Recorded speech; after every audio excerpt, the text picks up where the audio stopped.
तुलसी का प्यारा वचन, ये है वचन। परमेश्वर के धन्य नाम की महिमा हो। प्रभात मनन के सत्र 2003 में आप सभी का बहुत ही विनम्रता के साथ स्वागत करता हूं। मनन की ओर जाने के पूर्व पुनः आपको याद दिलाना चाहता हूं, प्रभात मनन के 2000 सत्र पूर्व जाने के शुभ अवसर पर परमेश्वर की महिमा के लिए आयोजित वचनोत्सव कार्यक्रम के अंतिम दिन के कार्यक्रम आज शाम 6 बजे से 8 बजे तक होगा। भूलिएगा नहीं। मात्र 100 लोगों को जूम में जुड़ने का स्वतंत्रता है, सुविधा है। इसलिए इस अंतिम दिन में भी आप में से जितने भी लोग भाग ले सकते हैं, भाग लेकर कार्यक्रम को सफल बनाइए। साथ ही साथ परमेश्वर के वचन से आशीषित हो जाइए। अभी तक आप सभी के द्वारा दिए गए सभी प्रोत्साहन और परमेश्वर के वचन के प्रति आपका प्रेम हम सभी के लिए भी एक प्रेरणा है। प्रभु हम सबको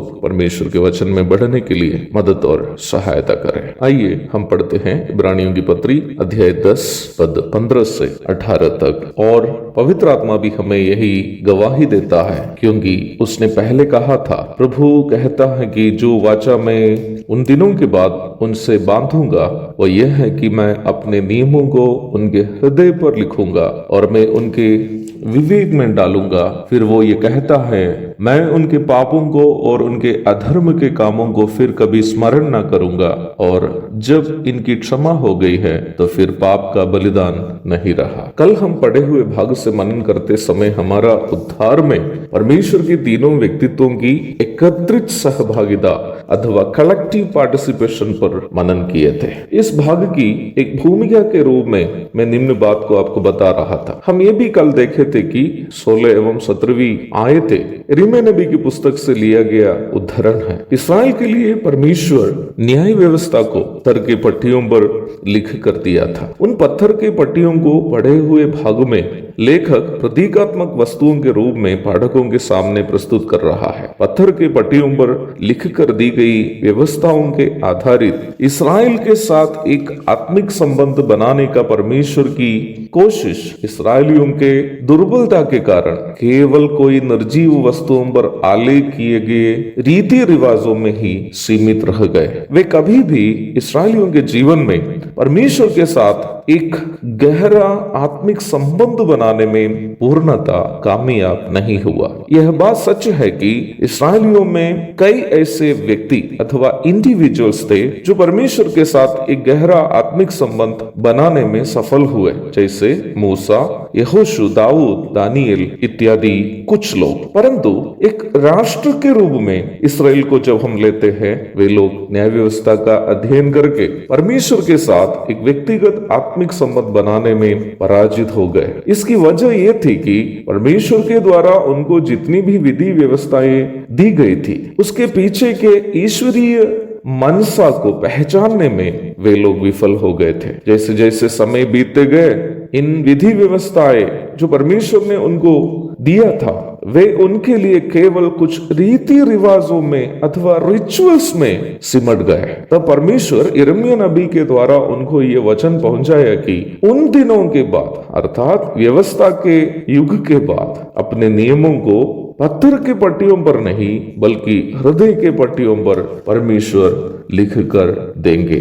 आज इस कलीसियाई युग में परमेश्वर अपने वचन को उद्धार पाने वालों के हृदय में अपने पवित्र आत्मा के द्वारा आलेख करता है। यूहन्ना अध्याय 14 पद 16, 17 और अध्याय 16 की 13 और 14 अर्थात परमेश्वर उद्धार पाने वालों के साथ एक हार्दिक आत्मिक संबंध बनाता है, न कि केवल कागज पर या किसी अन्य निर्जीव वस्तु पर आलेखित कोई संधि। Today God makes a personal spiritual relationship with everyone who gets saved and not a simple treaty written on a mere paper or any other lifeless thing। यूहन्ना 14 की 23 भी आप पढ़ेंगे। और यह कार्य परमेश्वर अपने पवित्र आत्मा के द्वारा करता है, जिससे हरेक उद्धार पाने वाला व्यक्ति को परमेश्वर छाप कर आया है। इफिसी अध्याय 1 पद 13 और 14। अवश्य याद रखिए प्यारो, आज हरेक उद्धार प्राप्त मसीह विश्वासी का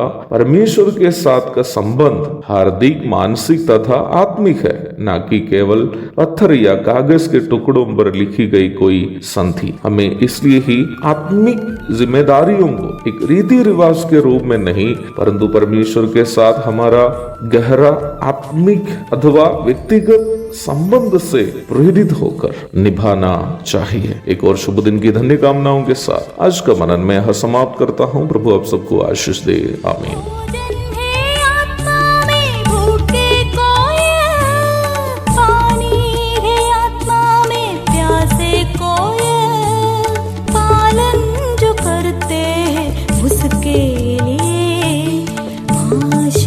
पाने का साधन है ये वचन, प्यारा वचन, यीशु मसीह का प्यारा वचन।